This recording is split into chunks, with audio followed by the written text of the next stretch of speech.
Pemirsa, saat terdiagnosa menderita penyakit diabetes mellitus atau DM, tidak jarang muncul perasaan cemas dan takut dalam diri seseorang. Diabetes dianggap akhir segalanya. Namun daripada bergelut dalam perasaan kalut, ada baiknya seorang penderita diabetes memahami pola hidup yang tepat, sehingga bisa tetap menjalani hidup normal.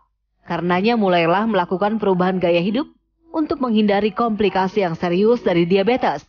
Hal utama yang penting dilakukan adalah menjaga kadar gula darah selalu dalam kisaran yang direkomendasikan oleh dokter.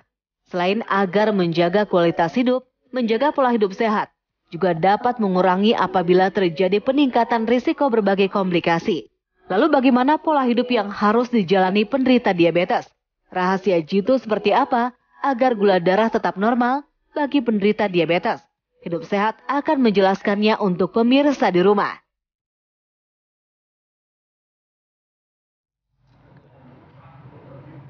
Baik, selamat pagi pemirsa. Kembali lagi dalam program Hidup Sehat. Tentunya pada hari ini kami akan membahas tema-tema menarik seputar kesehatan. Tentunya yang bermanfaat juga bagi pemirsa di rumah.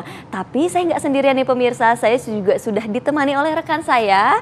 Halo, saya Zinka Neila. Pemirsa, hari ini tentu saja kita akan membahas tema yang menarik nih, yaitu temanya adalah diabetes mellitus. Nah, berdasarkan data dari Ikatan Dokter Indonesia per Januari 2023, katanya pengidap penyakit diabetes mellitus meningkat menjadi 70 kali lipat. Atau lebih dari 1.600 kasus. Wah, luar biasa ya, banyak sekali. Dan juga pemirsa, memang penyakit diabetes ini udah bukan penyakit yang awam bagi masyarakat Indonesia. Tapi kira-kira apa ya sih yang jadi penyebabnya? Apa ini karena makanan berpengawet di luar sana yang beredar luas? Atau makanan manis? Tentunya kita anak muda sangat doyan banget makanan minuman manis. Kopi, susu, gula aren. Bener. Mungkin Syahda. Bisa jadi sih. Nah, tapi kita nggak usah nebak-nebak Syahda, karena kita sekarang sudah bersama dengan narasumber kita, Dr. Meta Septiani, dokter spesialis gizi klinik. Apa kabar, Selamat pagi, dokter. Selamat pagi, Zizi, Syahda. Selamat pagi, pemirsa. Dokter cantik sekali hari ini, seger banget. Terima kasih. Tapi dokter, tema kita juga nggak kalah cantik dan juga menarik nih, tentang diabetes, yakni bagaimana sih cara menjaga pola makan yang tepat bagi penderita diabetes dan menjaga kadar gula darah supaya tetap terkontrol. Tapi kita berangkat dulu nih dok ke fakta mitos yang pertama. Nah, ini di depan saya udah ada makanan-makanan, tapi dok, nih katanya kita boleh nih makan duren, makan pisang, makan mangga, asal jangan terlalu mateng. Fakta atau mitos dok? Itu adalah fakta.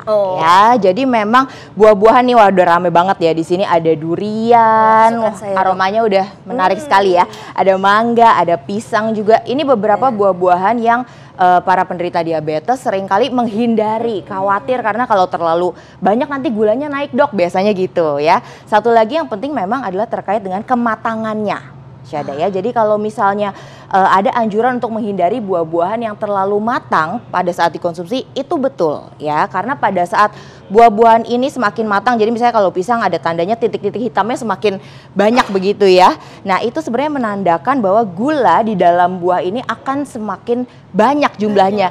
Itulah kenapa buahnya rasanya semakin manis ya kalau misalnya semakin matang ya. Satu sisi dengan gulanya yang semakin tinggi pada para penderita diabetes, resikonya akan semakin menyebabkan lonjakan gula darahnya semakin cepat dan tinggi begitu. Walaupun fruktosa alami dari buah dok. Betul, jadi memang gula dari buah ini kan cenderung dominasinya adalah gula fruktosa ya, berbeda dengan gula pasir nih dengan sukrosa. Tapi bagaimanapun di dalam tubuh ketika dipecah bentukannya juga menjadi gula sederhana berupa glukosa yang mana nanti akan tetap meningkatkan kadar gula darah, sehingga meskipun buah tapi tetap perlu diatur jumlah konsumsinya dan kita pilih tingkat kematangannya.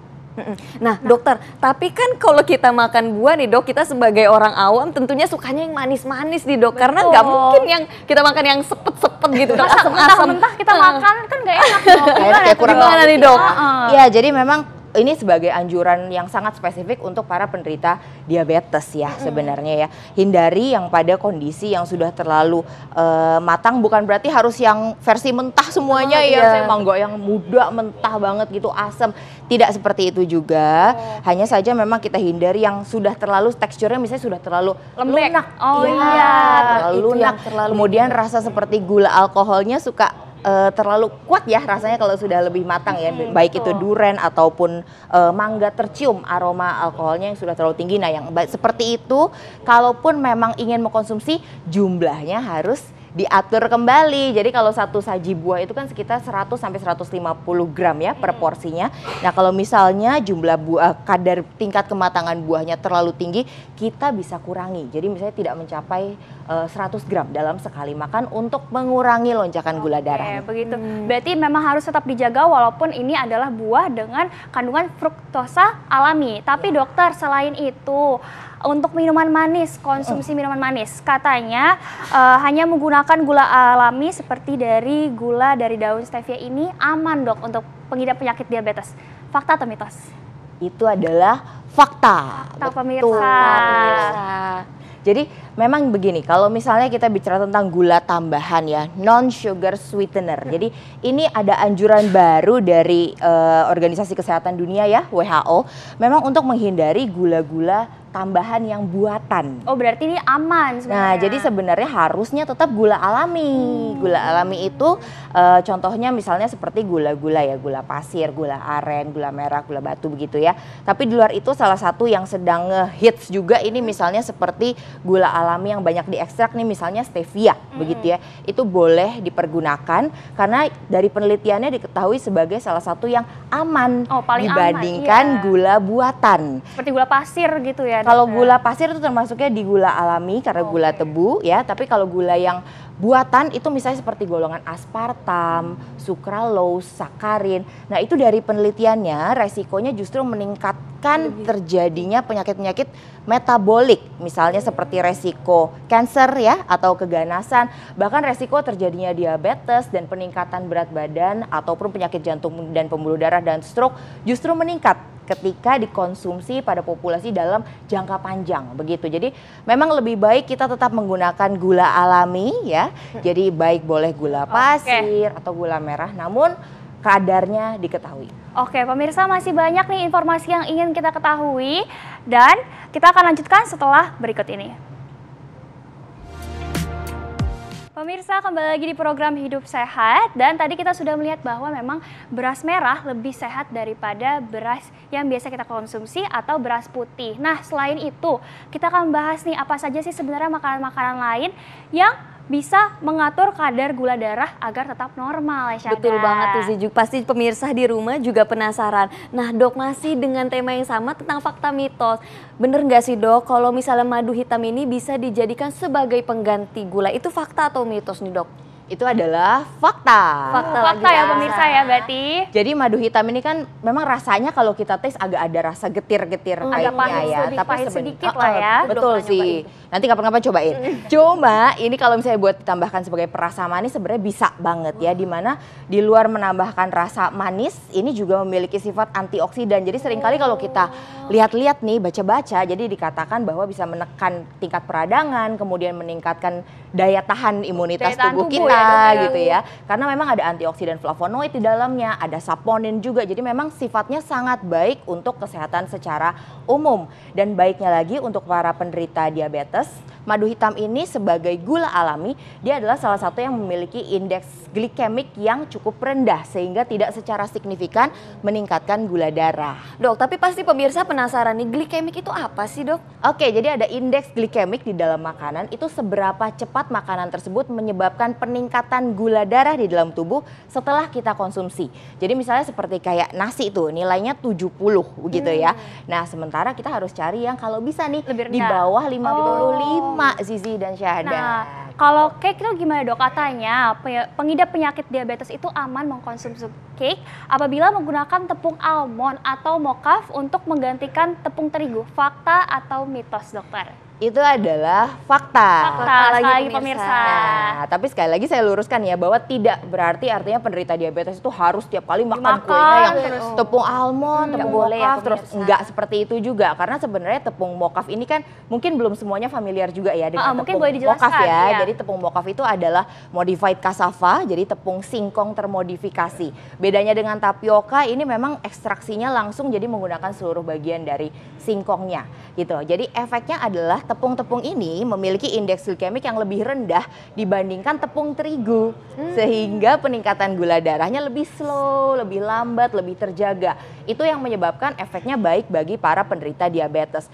Namun secara jumlah kalori itu masih sama aja Zizi sama Syahda. Jadi kurang lebih 5 sendok makan tepung itu setara dengan 8 sendok makan nasi ya, sekitar 200-an kalori. Jadi kalau tetap pakai sudah memilih tepung-tepungan yang indeks glikemiknya lebih rendah, tapi konsumsi yang berlebihan tetap akan membuat gula darahnya naik juga. Apalagi kalau sambil dibarengi minum kopi nih Syahda katanya. Zizi banget nih dok, emang. Setiap hari minum Harus kopi ya? Kopi gula aren, kopi susu gula aren, boba Syahda. Nah itu gimana tuh dok? Fakta atau mitos katanya pengidap diabetes aman konsumsi kopi apabila tidak menggunakan gula dan creamer. Fakta atau mitos dokter? Fakta. Fakta pemirsa. Kenapa jadi dok? begini, jadi sebenarnya penderita diabetes itu boleh kok minum kopi. Cuma memang maksimalnya kita sarankan ada di hanya 2 gelas saja. Dalam satu hari itu maksimal tuh ya, jangan lebih lagi dari itu. Karena mengingat kadar kafeinnya. Nah tapi di luar itu tadi tuh sebenarnya underliningnya adalah bagian kopinya jangan ditambah dengan creamer dan gula. Karena artinya kita akan menambahkan kalori, apalagi kalau misalnya gulanya banyak banget nih, belum lagi ditambah sirup perasanya tuh ya. Favorit-favorit kita tuh ya. Iya dok ya berarti ya. Iya, jadinya itu semua yang akan meningkatkan gula sederhana di dalam sajian kopi itu akan menjadi sangat tinggi dan menyebabkan lonjakan gula darah. Tentunya nggak aman ya buat teman-teman kita yang menderita diabetes. Bener banget nih dok. Nah tapi loncat dari minuman sekarang ke makanan nih dok. Bener nggak sih dok kalau selain gula merah, ini tepat di depan kita nih, selain beras merah maksud saya pemirsa, ini ada kentang, ubi, singkong, ini bisa menjadi alternatif pengganti karbohidrat. Fakta atau mitos dok? Itu adalah fakta. Fakta lagi pemirsa. Fakta ya. Jadi ini saya seneng banget nih ada karbohidrat kompleks kelompokan di sini. Ini sebenarnya adalah bisa jadi salah satu pengganti nasi ya untuk teman-teman yang diabetes. Tapi di luar itu bisa jadi snack juga kalau misalnya jumlahnya memang sesuai, kalorinya di rentang 100 sampai 200 kalori dalam bentuk rebusan, itu cocok sekali untuk makan camilan begitu ya. Jadi kalau misalnya dikatakan apakah bisa menjadi setara dengan seperti beras merah, tadi kita udah lihat di VT ya, manfaatnya banyak, seratnya ada, kemudian mikronutrien seperti mangan, kalium segala juga tinggi. Tapi sebenarnya kita juga bisa menelisik karbohidrat kompleks yang lain. Sebenarnya karbohidrat kompleks ini menjadi penting karena menyebabkan peningkatan gula darah di tubuh kita lebih terkontrol, lebih slow, lebih lambat dibandingkan kalau kita konsumsi gula-gula sederhana yang tinggi. Misalnya kita nyemilnya cookies, coklat, itu cepat sekali peningkatan gula darahnya. Tapi kalau kita makan yang seperti ini, misalnya ya singkong, ini sekitar 100 gram konsumsinya, itu akan jumlahnya sekitar 120 kalori.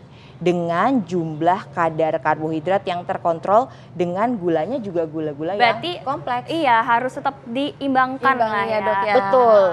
Nah, ada pertanyaan nih katanya nih. Iya nih dok, saya udah mau begini-begini dari tadi nih dok. Ya, nah dok, tapi selain makanan, bener gak sih katanya kalau tidur terlalu malam ini bisa menyebabkan kadar gula darah jadi nggak stabil? Tapi jangan dijawab dulu ya dok ya, karena ini tema yang menarik nih bagi masyarakat Indonesia di luar sana yang suka-suka bergadang. Jangan kemana-mana, tetap di Hidup Sehat, kembali sesaat lagi pemirsa.